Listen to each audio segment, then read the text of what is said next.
विघ्नेश्वराय वरदाय सुरप्रियाय लंबोदराय सकलाय जगद्धिताय नागाननाय श्रुतियज्ञ विभूषिताय गौरीसुताय गणनाथ नमो नमस्ते। भक्तार्तिनाशन पराय गणेशाश्वराय सर्वेश्वराय शुभदाय सुरेश्वराय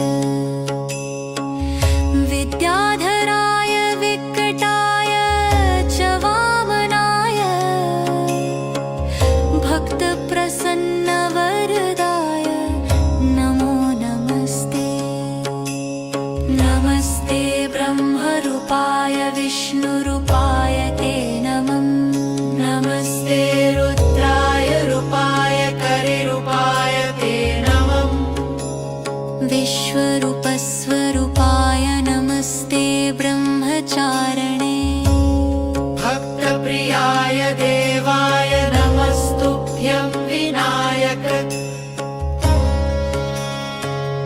लंबो